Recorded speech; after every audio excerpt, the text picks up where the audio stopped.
सखी कामतांच्या घरात असते. ती स्वतःशी बोलत असते. मी ज्याच्यावर प्रेम केलं तो कान्हा माडिक. तो मुळात कान्हा माडिक नाहीच आहे, तर तो कबीर देवदत्त किर्लोस्कर आहे. त्याला हे सगळं माझ्यापासून लपवावंसं का वाटलं? का नाही त्याला सगळं मला सांगावं असं वाटलं? असा का वागला तो? अशा वेगवेगळ्या प्रकारचे विचार आता फायनली कान्हाच्या बाबतीत ही सखी करत असते. आणि शेवटी तिला प्रचंड राग आल्यामुळे आता सखीने थेट कान्हाच्या म्हणजेच कबीरच्या जितक्या काही वस्तू असतील घरातल्या त्या सगळ्या एकत्र करत ती आता घराबाहेर फेकून देणार असते. हे सगळं लांबूनच गौतमने पाहिलेलं असतं आणि गौतमला या सिच्युएशनचा अंदाज आलेला असतो. गौतम सखीजवळ येतो. गौतम म्हणत असतो, सखी बाळा काय चाललंय तुझं? का असं वागतेस तू?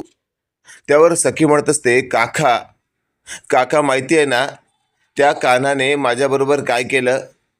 त्यावर गौतम म्हणत असतो, एक गोष्ट समजून घे, तुझं त्याच्यावर अगदी मनापासून प्रेम आहे. त्यावर सखी म्हणत असते, त्याचंही माझ्यावर मनापासून प्रेम आहे असं सांगत होता ना तो, पण ऐन वेळेला त्याने मला त्याचं खरं सत्य सांगितलंच नाही. मला कोणाकडून कळतं? तर आईकडून. हे वाक्य ऐकल्यावर आता गौतम म्हणत असतो, अरे सखी, काहीतरी प्रॉब्लेम नक्की असेल, त्याशिवाय त्याला असं वागावं लागलं नसेल. त्यावर सखी म्हणत असते, काका तू माझा काका आहेस ना, मग तू त्याची वकिली का करतोयस? त्यावर गौतम म्हणत असतो, कारण मला तो माणूस म्हणून योग्य वाटतोय. तुला काही गोष्टी समजत नाहीत, पण मी तुला सांगतो त्याच्यामध्ये नक्कीच खरापणा आहे. त्याने नाही सांगितलं ना तुला त्याची खरी गोष्ट, पण काहीतरी कारण नक्की असणार आहे. त्यावर सखी म्हणत असते, ते काही असेल, पण आत्ता मी मात्र त्याला कधीच पुन्हा एकदा आपलंसं नाही करू शकत. त्यावर गौतम म्हणत असतो, नको करूस, पण त्याच्या अशा ह्या वस्तू निदान फेकून तरी देऊ नकोस.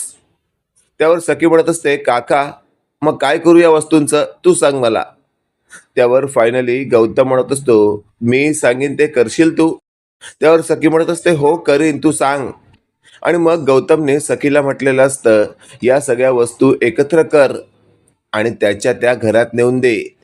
हे वाक्य ऐकल्यावर सखी म्हणत असते, काय? मी मी जाऊ त्या कान्हा माडिकच्या घरात?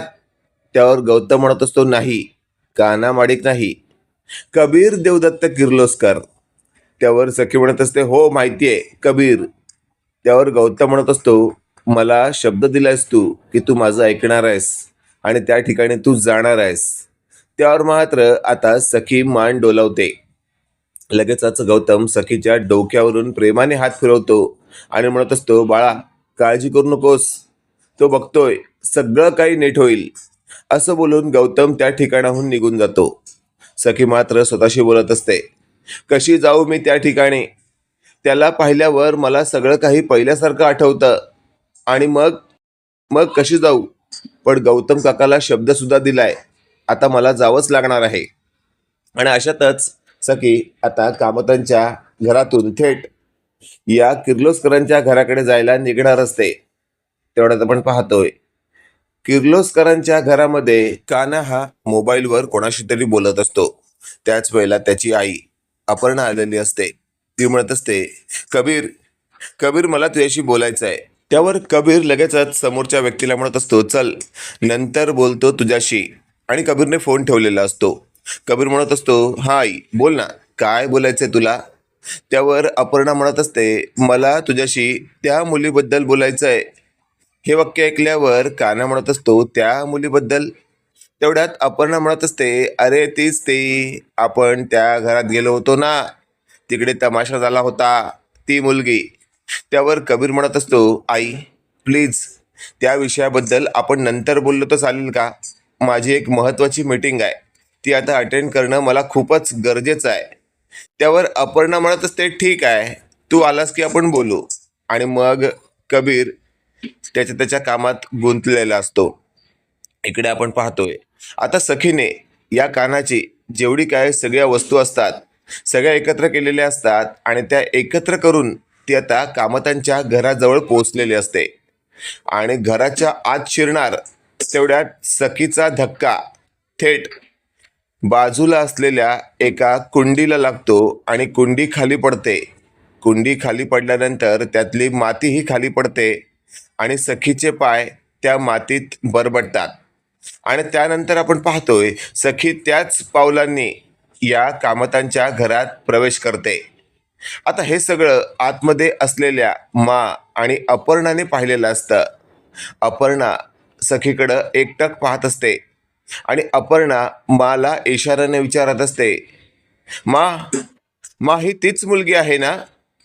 त्यावर मा इशाऱ्याने अपर्णाला म्हणत असते, हो, तुला जे म्हणायचं आहे ती तीच मुलगी आहे, तुझ्या कबीरची बायको सखी.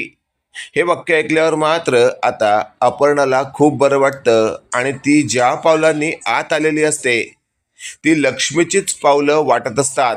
कारण पूर्ण मातीत बरबटल्यामुळे लाल मातीने आता तिने जवळजवळ घरात प्रवेश केलेला असतो. थेट ती आता कबीरच्या बेडरूममध्ये शिरते. कबीर तिथे कोणाशी तरी बोलत असतो आणि लगेचच सखी म्हणत असते, कबीर देवदत्त किर्लोस्कर. हे नाव ऐकल्यावर कबीर मागे वळतो आणि बघतो, बेबी सरकार तुम्ही? त्यावर सखी म्हणत असते, हो मी. आणि सखीच्या हातात एक पिशवी असते. काना म्हणत असतो, काय आहे का या पिशवीमध्ये? अहो एवढं जड कशाला उचललंय, ठेवा तुम्ही, खाली ठेवा. त्यावर सखी म्हणत असते, जड? त्यावर सखीला काना म्हणत असतो, अहो बसा तुम्ही, थांबा पाणी वगैरे घ्या. त्यावर सखी म्हणत असते, मला पाणी वगैरे नकोय. माझ्या हातामध्ये ही जी पिशवी आहे ना, यात तू दिलेल्या काही वस्तू आहेत. त्या वस्तू मला इतरत्र फेकायच्या नव्हत्या म्हणून मी तुला आणून परत देत आहे. त्यावर लगेचच आता काना म्हणत असतो, बेबी सरकार, अहो माझ्या दिलेल्या वस्तू तुम्ही अशा मला परत द्याल किंवा इतरत्र फेकालही, पण जरा तरी विचार करा, त्या वस्तू तुम्ही स्वतःपासून दूर करताय, पण तुमच्या मनात माझी जी जागा आहे, माझ्या ज्या आठवणींच्या वस्तूचा ढिगारा आहे, त्याचं काय करणार तुम्ही? मला सांगा, सांगा ना. तुमच्या मनाच्या कोपऱ्यामध्ये तुम्ही मला जी जागा दिली आहे त्या जागेतून मला तुम्ही बाहेर काढाल का? काढू शकाल का? बोला ना बेबी सरकार. हे सगळं आता थेट सखीलाही पटत असतं आणि सगळं काही बोलणं अपर्णा आणि मा बेडरूमच्या बाहेरून ऐकत असतात. सखी म्हणत असते, त्याचं काय करायचं ना ते मी बघीन, त्याची काळजी तू करू नको. तू दिलेल्या ह्या वस्तू घे.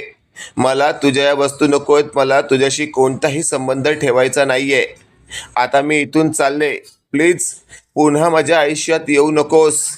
हे सगळं बोलल्यानंतर आता कबीर म्हणत असतो, अहो तुमच्या आयुष्यात यायला पुन्हा मी तुमच्या आयुष्यातून जातोयच कुठे? हे सगळं ऐकल्यावर सखी म्हणत असते, म्हणजे? त्यावर काना म्हणत असतो, बेबी सरकार, अहो तुम्ही माझ्यापासून लांब आहात असं तुम्हाला वाटतंय, पण मुळात मी तुमच्यापासून लांब नाहीच आहे. अहो आपल्याला लांब करणारी व्यक्ती म्हणजे सरकार आपल्या मागून सगळ्या काही गेम खेळते, पण आपल्याला तो लक्षात येत नाहीये. अहो विश्वास ठेवा माझ्यावर, तुमच्या घरात जी बाई आहे ना ती तुमची आई नाहीच आहे, ती मनस्विनी आहे, म्हणजे तुमची मावशी, जिला आपण सरकार म्हणून ओळखतो. त्यावर सखी म्हणत असते, काय रे काना, सांग मला, कुठून आणतोस इतका कॉन्फिडन्स? कुठून आणतोस? कसं काय माहिती तुला की ती माझी मावशी आहे? आहे का तुझ्याकडे काही पुरावा? त्यावर काना म्हणत असतो, आता नाहीये, पण लवकरच तुमच्यासमोर पुराव्यांचा ढीग उभा करीन आणि मग पहा तुम्ही. आणि अशातच आता सखी म्हणत असते, ठीक आहे, मला आता इथून जाऊ दे. सखी तिथून जात असते. त्याच वेळेला सखीच्या बाजूलाच आता कानाची आई आलेली असते. ती म्हणत असते, थांब सखी. हे वाक्य ऐकल्यावर सखी थांबते आणि तेवढ्यात सखीचं लक्ष कानाच्या आईकडे जातं आणि सखी म्हणत असते, मावशी तुम्ही इथे? त्यावर लगेचच आपण पाहतोय अपर्णा म्हणत असते, अगं असं काय करतेस? माझ्या या घरात लक्ष्मीच्या पावलांनी आलीस तू आणि परत फिरतेस तू. अगं आता या घरात तुझा गृहप्रवेश झाला आहे, तू माझ्या कबीरची बायको आहेस. हे सगळं ऐकल्यावर आता थेट सखी म्हणत असते, असेन, पण आता मला या कबीरशी काही संबंध ठेवायचा नाहीये. तो माझ्याशी खोटं वागलाय, त्याने मला काडीची ही किंमत दिलेली नाहीये, त्यामुळे मला आता माझ्या पद्धतीनेच विचार करावा लागेल ना. त्यावर आपण पाहतोय सखीला फायनली अपर्णा समजवण्याचा प्रयत्न करते, पण अपर्णाचं बोलणं काही केल्या आता सखी समजून घेत नसते आणि मग शेवटी तिथे माने बोलायला सुरुवात केलेली असते. माचं सडेतोड बोलणं, रोखठोक बोलणं आता सखीला भावलेलं असतं आणि सखी म्हणत असते, आजी आजी तुम्ही जे काही बोलताय पटतंय मला, पण तुम्ही तरी विचार करा ना, खरंच कानाने माझ्यासारखं वागलं पाहिजे का? काना असं का वागतोय? त्यावर मा म्हणत असते, कारण एक गोष्ट लक्षात ठेव, तुझ्या त्या मावशीने म्हणजेच मनस्विनीने माझ्या मुलाचा खून केलाय आणि त्यावेळेला या तुझ्या नवऱ्याने आणि तुझ्या या सासूने सगळं पाहिलंय. तेव्हापासूनची चीड या दोघांच्या मनात आहे. सांग मला, मग त्याचा बदला घेण्यासाठी जर त्याने फक्त नावाचा बदल केला असेल तर त्यात काय चुकीचं आहे? आणि सगळं काही नंतर तो तुला सांगणारच होता, पण योग्य वेळ त्याला सापडली नाही. हे सगळं ऐकल्यावर आता सखी म्हणत असते, काय म्हणजे माझ्या मावशीने कबीरच्या वडिलांचा खून केलाय? त्यावर काना म्हणत असतो, हो हो हो. आणि अशातच सखी म्हणत असते, बाप रे, खूपच डेंजरस आहे सगळं. त्यावर सखीला फायनली कबीर म्हणत असतो, बेबी सरकार, जा तुम्ही आता या घरातून, जास्त विचार करू नका. त्या सरकारला तुमच्यावर अजिबातच अविश्वास निर्माण झाला नाही पाहिजे. तुम्ही त्यांच्या अशा विश्वासाच्या पात्रातच राहा. आपल्याला लवकरच लवकर त्यांना गाफील ठेवून तुरुंगात धाडायचं आहे. हे सगळं ऐकल्यावर सखी म्हणत असते, सॉरी सॉरी कबीर, मला आत्ता कळतंय गौतम काकाने मला या ठिकाणी का पाठवलं. त्यावर कबीर म्हणत असतो, गौतम काका? त्यावर सखी म्हणत असते, हो, तू दिलेल्या सगळ्या वस्तू मी बाहेर फेकून देणार होते, पण गौतम काकाने मला जाणून बुजून या ठिकाणी पाठवलं. निश्चितच त्याला असं वाटलं असेल की सखी या घरात गेल्यावर निश्चितच काही ना काही पॉझिटिव्ह घडेल, आणि आता जे घडतंय. त्यावर कबीर म्हणत असतो, खरंच गौतम काकाचे मानावे तेवढे आभार कमी आहेत.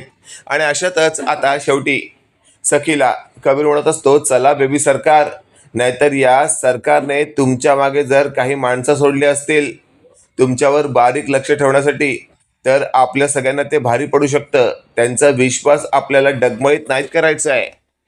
आणि अशातच इकडे जी सरकार असते कामतांच्या घरात, ती स्वतःशी बोलत असते. सकाळपासून ही सखी नेमकी गायब कुठे झाली कोणालाही न सांगता. आणि अशातच सरकार बेडरूममधून खाली आलेली असते. ती आता रागातच बोलत असते, ए गौतम, गौतम कुठे आहे माझी सखी? आता गौतम मनातल्या मनात बोलतोय, माझ्या वहिनीने कधी मला अशा पद्धतीची हाक मारली नाही. म्हणजे ही जी नालायक बाई आहे ही नक्कीच मनस्विनी आहे, म्हणजे सरकार. आता हिच्याशी कसं बोलू मी? सरकार समोर उभी आहे त्या पद्धतीने की माझी वहिनी आहे त्या पद्धतीने? त्यावर गौतम चिडतो आणि बोलू लागतो, काय झालंय तुम्हाला?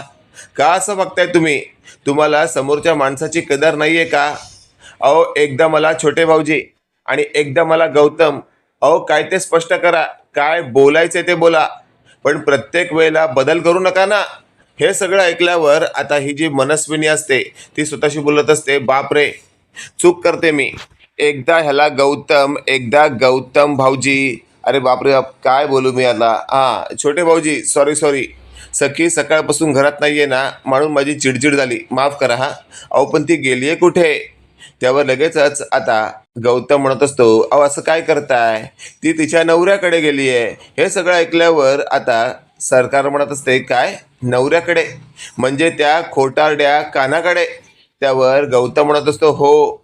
हे सगळं ऐकल्यावर सरकारच्या पायाखालची जमीन सरकते आणि सरकार स्वतःशी बोलत असते, जरा जास्तच आता प्रकरण बिथरत चाललंय. मला लवकरात लवकर सखीला या कानापासून फायनली आता डायव्हर्स घेऊन या सगळ्या प्रकरणातून मोकळं करून टाकलं पाहिजे. आणि अशातच मागचा पुढचा विचार न करता कान्हाच्या मोबाईलवर आता गौतमने फोन केलेला असतो आणि गौतम म्हणत असतो, अरे कबीर, तुझी ती बायको आली आहे का तिकडे? पाठव ना तिला इकडे. अरे इकडे सगळे रामायणचं महाभारत होण्यापेक्षा. त्यावर कबीर म्हणत असतो, काका, आलं माझ्या लक्षात, पाठवतो पाठवतो, काळजी करू नका, तुम्ही तिकडे मॅनेज करा, मी इकडनं सखी मॅडमना पाठवतो आणि लगेचच गौतमने फोन ठेवलेला असतो. सखी लगेचच आता कामतांच्या घरातही पोचलेली असते, कारण कबीरने स्वतःच्या हायफाय कारमधून सोडलेलं असतं. सखी आल्यावर आता सरकार म्हणत असते, काय गे, कुणीकडे गेली होतीस तू, आणि तेही मला न सांगता. त्यावर सखी म्हणत असते, आई काय झालंय, तू इतकी पॅनिक का होतेस, मी काय लहान मुलगी आहे का. त्यावर सरकार म्हणजेच तेजस्विनी म्हणत असते, अगं लहान नाहीयेस, पण तुझी काळजी वाटते ना मला. हे सगळं ऐकल्यावर मात्र नेमकं काय बोलावं हेच आता सखीला कळत नसतं आणि सखी म्हणत असते, आई माझी इतकी काळजी करायची गरज नाहीये. एक गोष्ट लक्षात ठेव, मी आता लहान राहिलेली नाहीये, माझं लग्न झालंय. त्यावर सरकार म्हणत असते, अगलं लग्न झालंय नाचवू नकोस, तुला त्या नवऱ्याने फसवलंय हे मात्र तू विसरू नकोस. त्यावर सखी म्हणत असते, हो माहितीये मला, मी ते नाही विसरू शकत, म्हणूनच आज मी माझ्या नवऱ्याला जाब विचारायला गेले होते. त्यावर सरकार म्हणत असते, अगं जाब वगैरे विचारायच्या असल्या पद्धती आपल्या लोकांमध्ये नसतात, त्या मिडल क्लास लोकांमध्ये असतात. हे सगळं ऐकल्यावर सरकारला सखी म्हणत असते, आई ते काही असलं तरी मी स्वतःला आता एक समजावलंय की यापुढे असल्या प्रकारचा विचार करायचा नाही आणि स्टेबल आयुष्य जगायचं. त्यावर सरकार म्हणत असते, मी पण तर तेच म्हणते, नको त्या भानगडीत पडूस.